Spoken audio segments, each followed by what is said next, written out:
Chapter 2. After CPR, artificial respiration is performed. Despite mental preparation for the life-saving task, when Zhang Liu pressed and touched her, a slight palpitation coursed through his heart. This feeling is truly something. With the complete flexibility reflected from his palm, he couldn't help but murmur true material. After roughly 30 CPR cycles, artificial respiration commenced. Zhang Liu had encountered this during his studies, but doubts lingered. Do we really need artificial respiration? Recalling the soft-tongue scene during the mouth examination, his heart raced, intensifying the pressure on his hand. Suddenly, the girl undergoing CPR began coughing. Cough, cough, cough. Cough, cough. Her eyes filled with red blood upon opening, glanced at the man before her. Turning over, she coughed violently, expelling salty seawater. "Ah, you awake." Ignoring the boy's inquiry, she lay on the beach, panting heavily. Zhang Liu, awkwardly retracting his palm on reflex, pondered where to place it. Opting for his pants pocket? Once she finished panting, the girl stuck out her tongue, licked her lips, and hoarsely asked for water. Ah, water? Forgetting his own thirst until mentioned, Zhang Liu scanned the surroundings. A coconut tree stood nearby, brown fruit scattered beneath it. Without hesitation, he sprinted over. Picking up a brown coconut, a putrid odor overwhelmed him. Yet, shaking it, he heard liquid inside.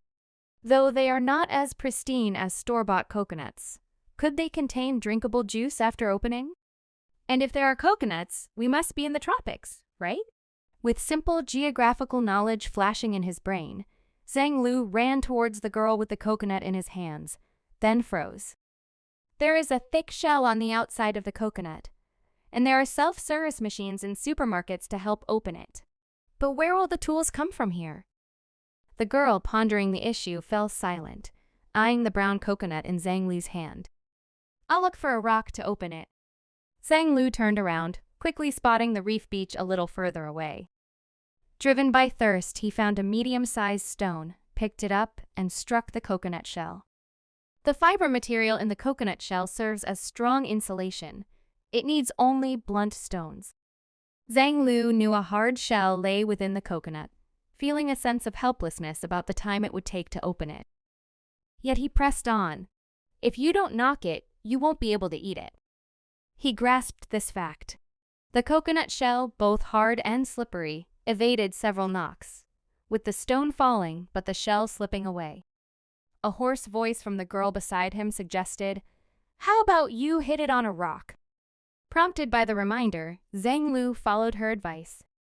He raised the coconut and struck it with a nearby sharp rock, far stronger than hitting it with fist-sized pebbles before. Each strike left a deep hole, matching the previous effort. The air was filled with the aroma of coconut wood fibers breaking. After 5 or 6 strokes, he could feel the coconut making a distinct clicking sound. Milky white liquid splashed out from the cracks, flowing along his fingers towards his wrist until it dripped on the beach. No matter the smell or color, it's exactly the same as coconut juice from the supermarket. "It's open!" Zhang Liu couldn't help but scream in surprise, observing the scene in front of him. Then he quickly took the coconut out of the stone and handed it to the girl next to him. "You drink first." As a man, Zhang Liu would still prioritize women unless it was a life-and-death issue, like when he had just saved her. Besides, coconut resources were abundant here. Where he picked coconuts, many brown ones were sunken in the sand. "Thank you." The girl looked at the boy, extended her hands, took the coconut, and thanked him before drinking. "You're welcome. We're colleagues after all." After answering casually, Zhang Liu ran to the side, grabbing 2 coconuts in one hand. After the first opening experience, the coconut opening speed greatly improved. However, none of the coconut milk matched the milky white of the first. It was all clear or slightly yellowish juice. This left him a little depressed. After several trips back and forth, Zhang Liu and the girl, who had regained some strength by relying on coconut water, found a shady place to sit. A small pile of unopened coconuts stacked next to them, along with a sharp flint stone, is suited for opening and extracting the coconut meat. What's your name?" As time passed, the sun intensified, and the temperature rose. Even under the stone's shade, Zhang Liu felt sweat dripping, and the clothes that had dried became damp again. Seeing the silent girl next to him, he couldn't help but ask her name. Qin Reshuang. The girl turned to him and said, "I know you. Your name is Zhang Liu, right? After all, you are the only boy in the school."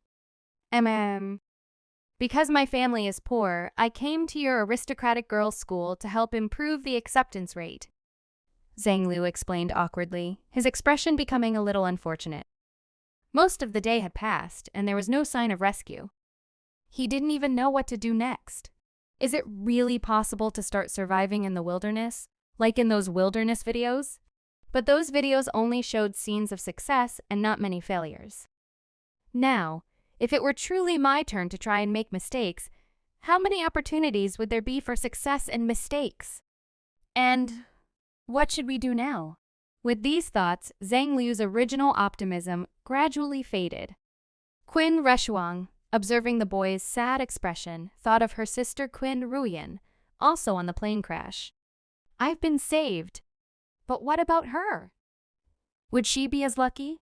Thinking of this, Qin Reshuang's heart became extremely confused, unable to find a solution. Eventually, she bent her legs and placed her hands on her knees to ease her feelings.